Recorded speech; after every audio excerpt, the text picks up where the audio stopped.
Hope you're doing well today.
Good afternoon.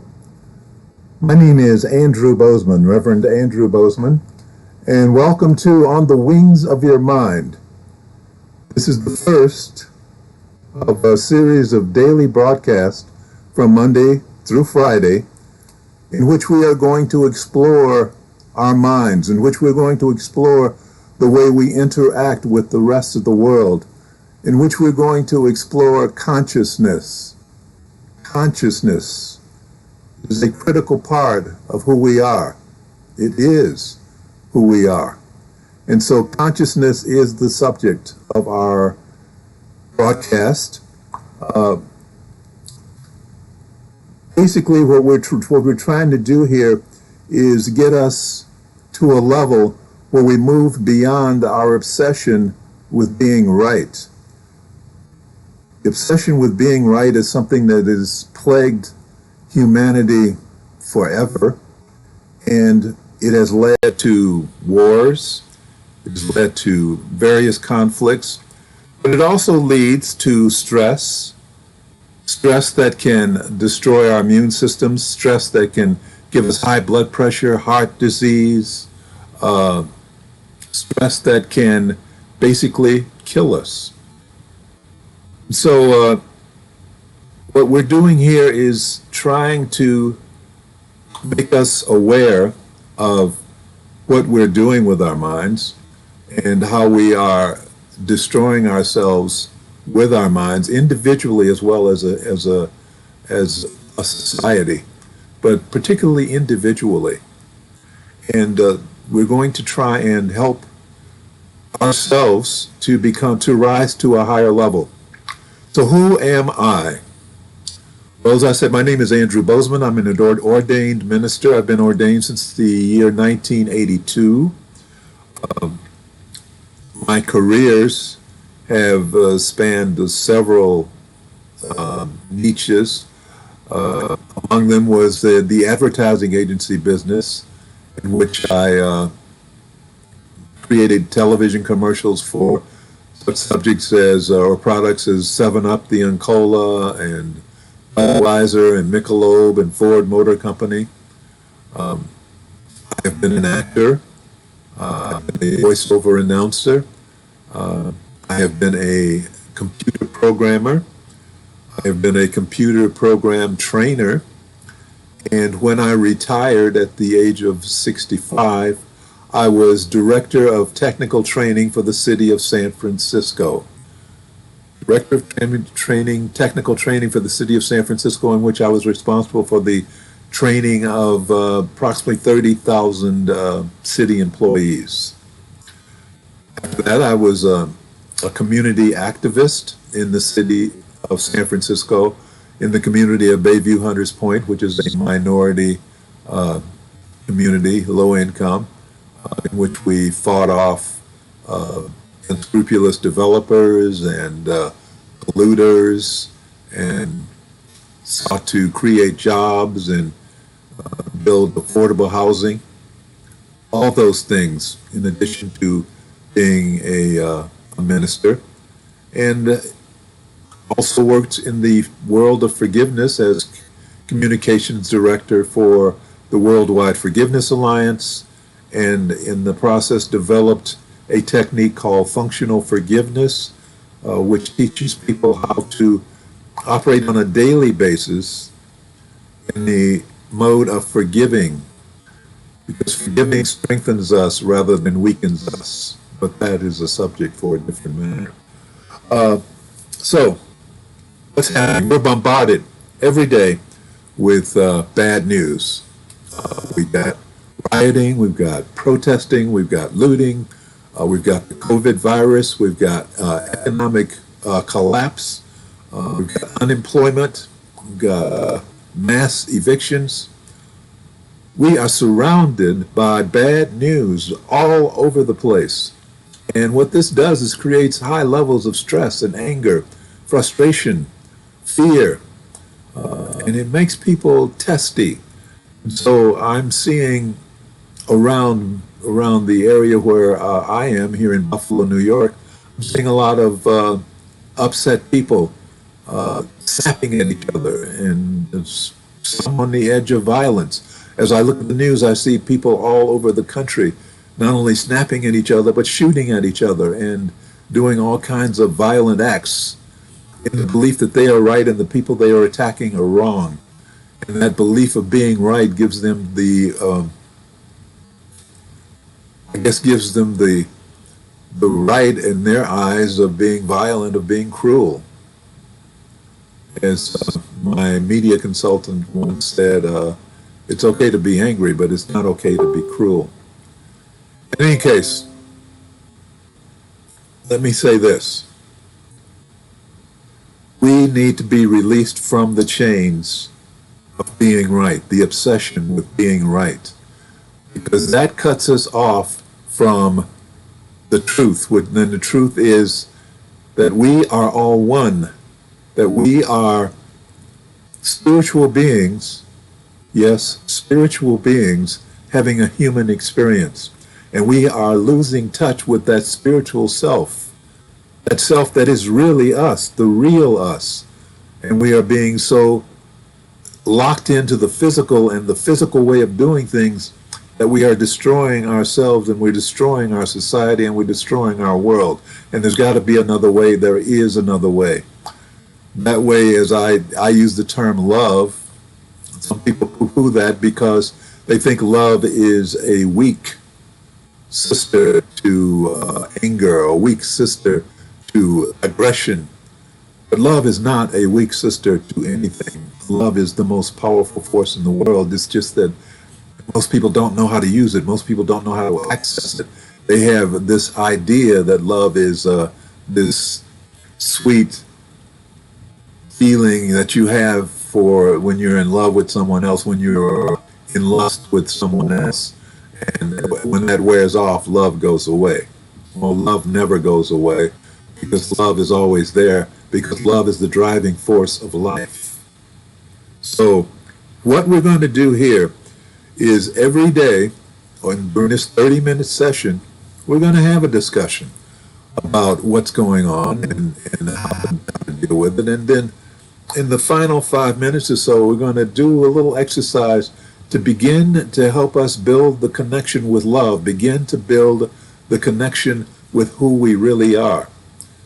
Who we really are is an expression of infinite intelligence, an individualized expression of infinite intelligence, and infinite intelligence is all there is. God is all there is.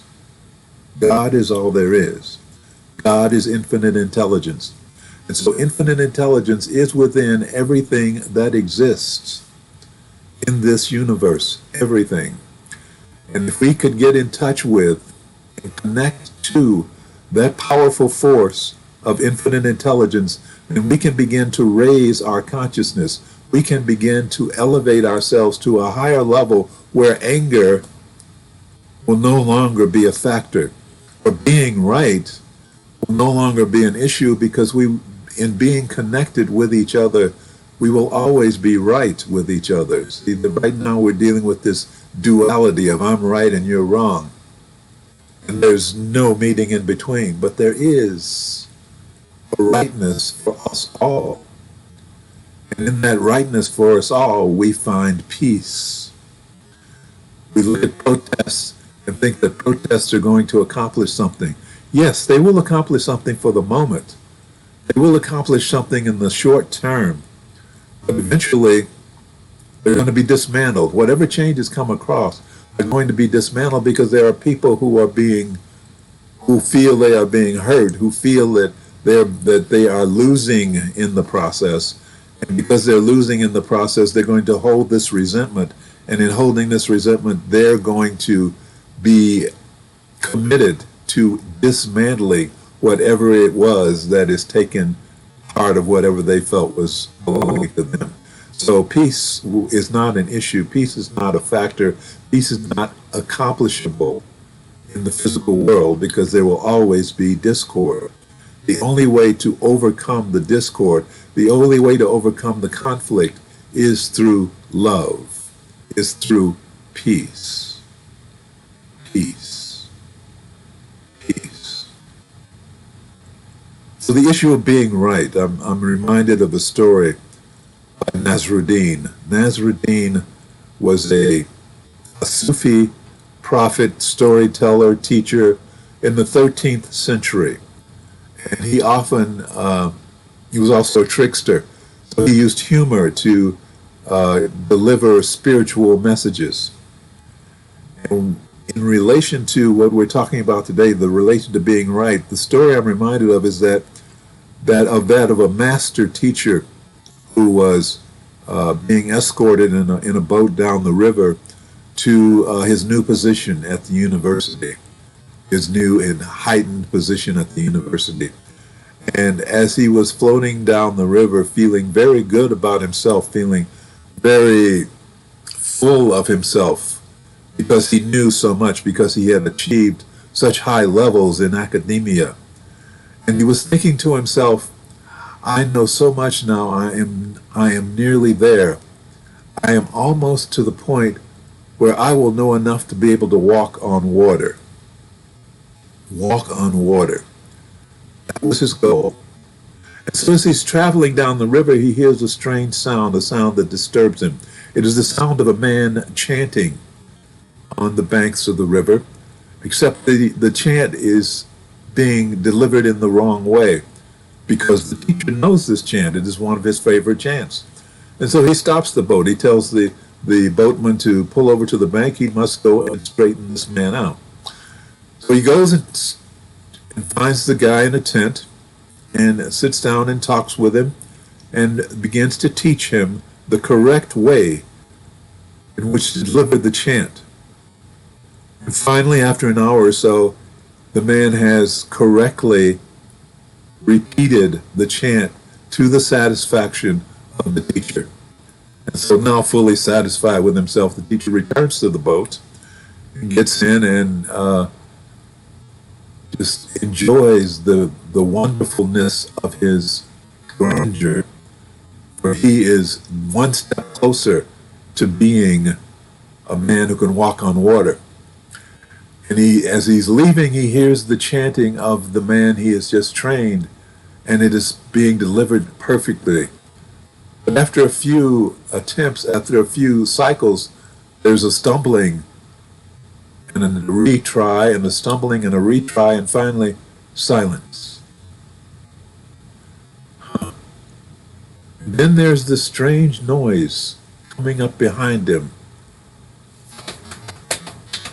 And he turns back and he looks and he sees that here is that man he had just trained running across the top of the water, his feet flapping on the water as he runs to catch the boat, not sinking but running atop the water, saying, "Master, Master, please come back and teach me the right way to do it." Now, that man, he didn't need to know the right way. All he had to do was be the right way. For it was within him and his connection to Spirit that was taking him to the point that he could walk on water already. He didn't need to be smarter and more accomplished and higher achieving. He didn't need to be right. He just needed to be. And that is what we need to do, is to be. We are so pushed by the need to do something, to make it right, to correct, that we don't understand that within us is a power that is so awesome that it can correct everything around us if we connect to that power, that it can fix everything around us if we can settle down and be in a state of peace and allow infinite intelligence to work for us, to work with us. For infinite intelligence is in all things, and therefore the rightness that comes through us will affect all around us, everything. And we can experience peace. A lot of people don't believe that.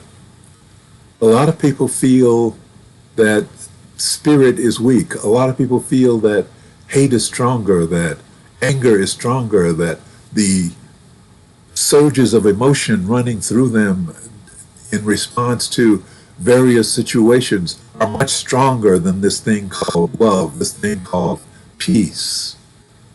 Not knowing, not being trained to understand the sheer power of what is going on within them, the availability of the power within them.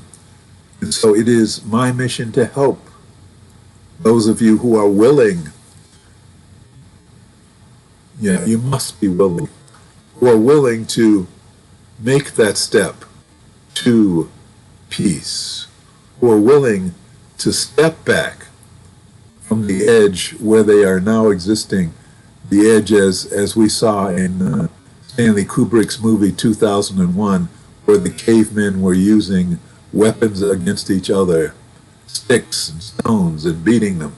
And we have not evolved beyond that point thousands of years later. We have the capability.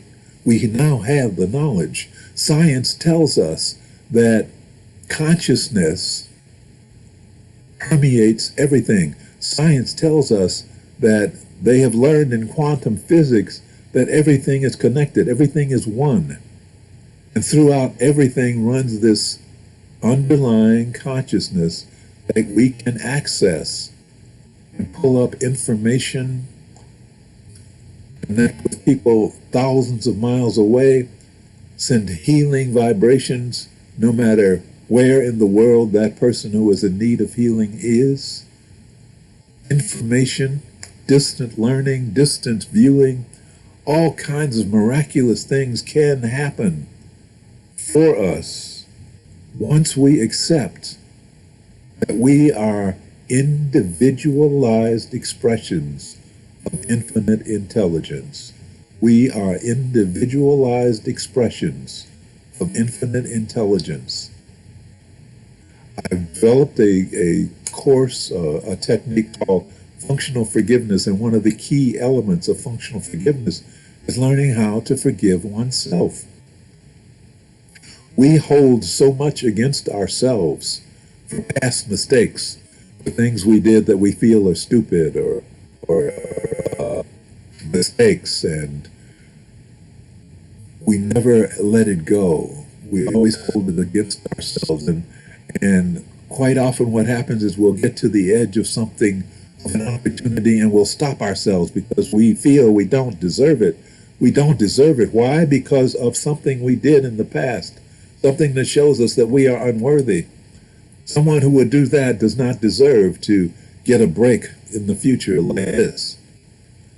So we have to learn to forgive ourselves. That is one of the first steps. It's learning to forgive ourselves. Learning that we were doing the best we could with the information we had at the time.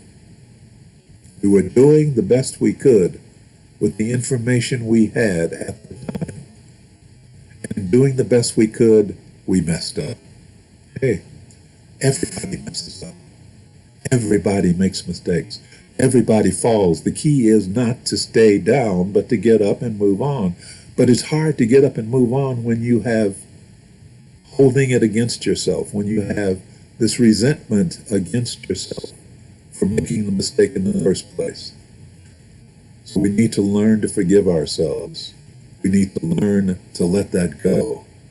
And as we learn to let that go, we begin to feel the tightness within our stomachs, within our solar plexus. We begin to feel the tightness releasing.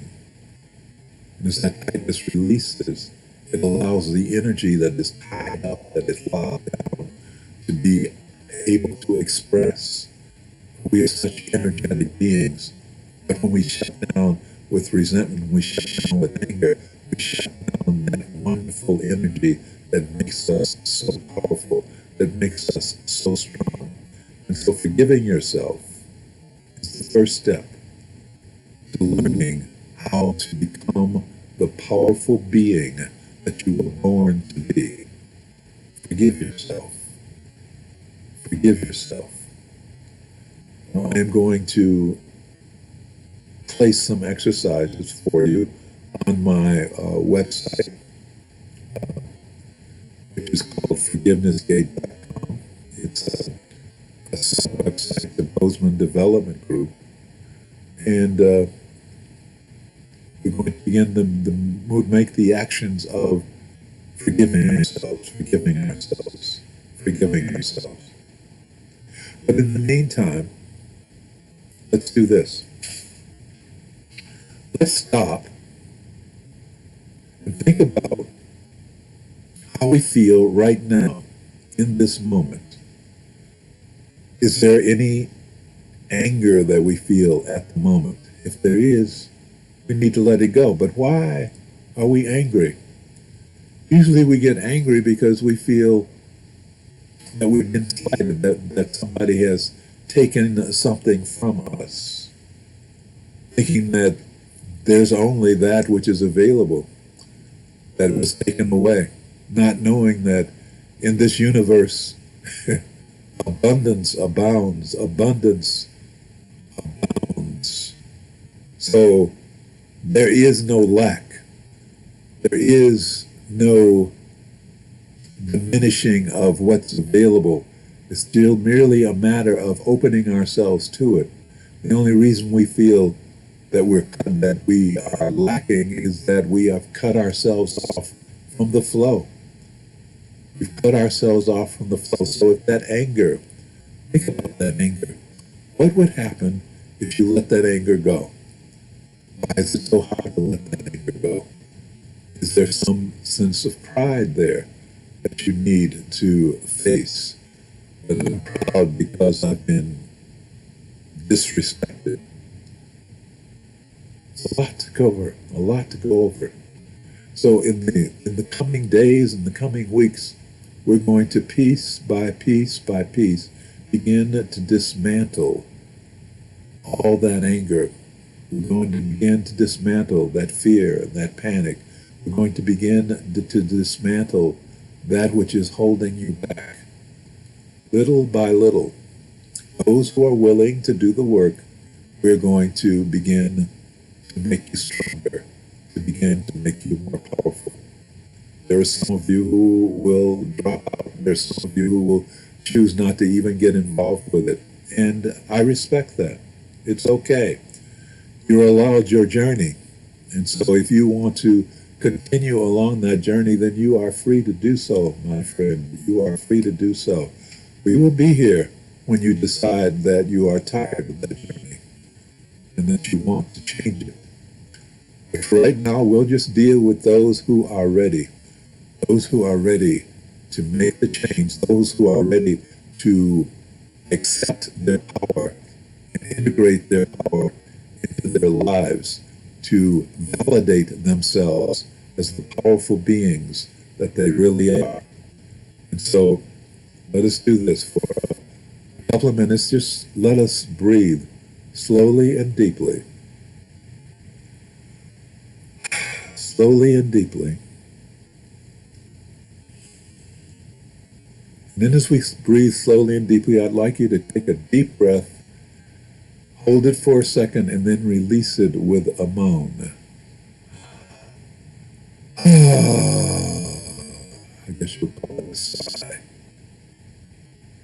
You're releasing that negative energy. Deep breath.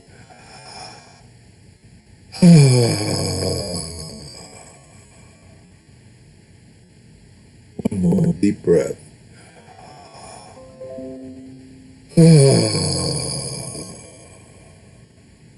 Yes. And that allows you, if you've released some of that negative energy, it allows you to feel a bit more relaxed. It allows you to begin to accept that you are moving toward a state of peace. And so with both feet on the floor, with your hands in your laps unclasped, let us just keep breathing slowly and deeply. Slowly and deeply, and just be aware of the breath moving in and out of your nostrils. Nothing complicated. Just feeling the air moving in and out of your nostrils. If you're breathing through your mouth, then the air moving in and out of your mouth. Just relaxing for a moment. Just allowing yourself to be.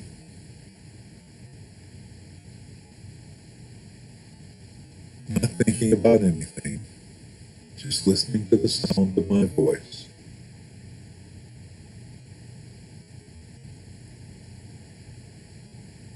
Being in a state of peace.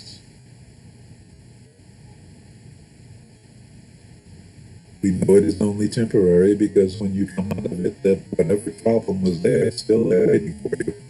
But for the moment, forget that problem. Forget what it was that was upsetting you. For the moment, just give yourself a moment and allow yourself to breathe slowly and deeply. Allowing yourself to breathe slowly and deeply.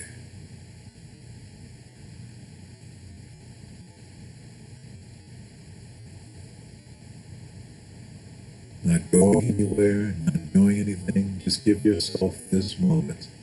Give yourself this moment to be right here, right now.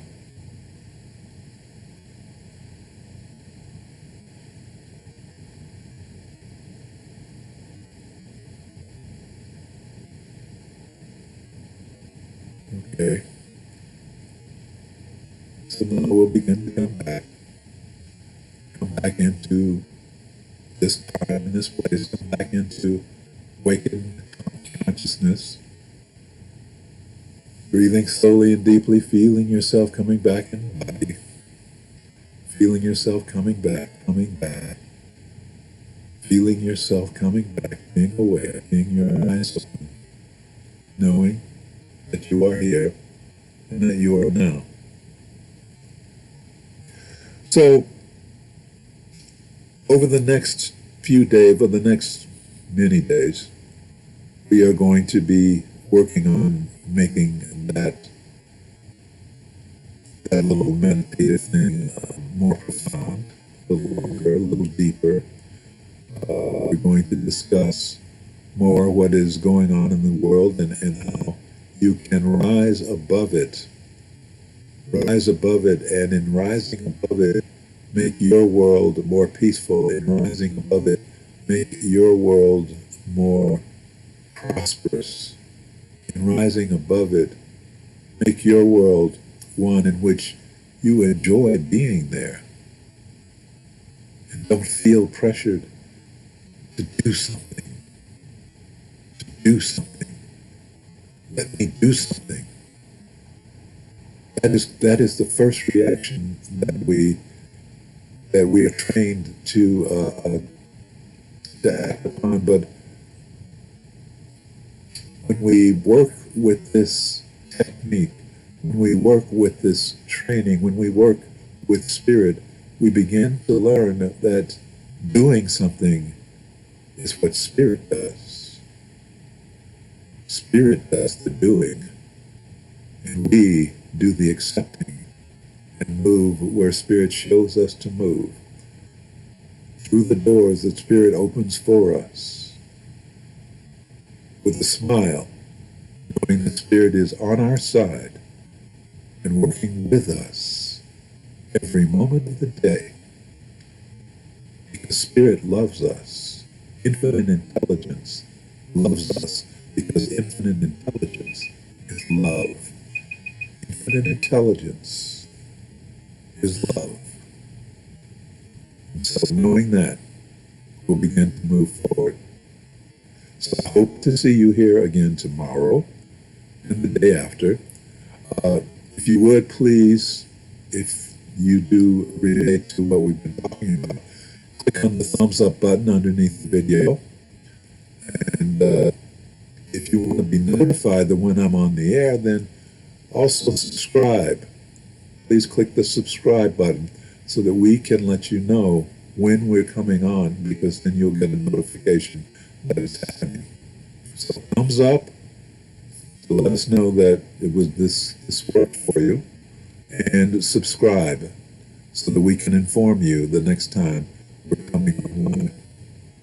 In the meantime, be at peace, be in love, and know that their answers are right within your heart. The answers are right.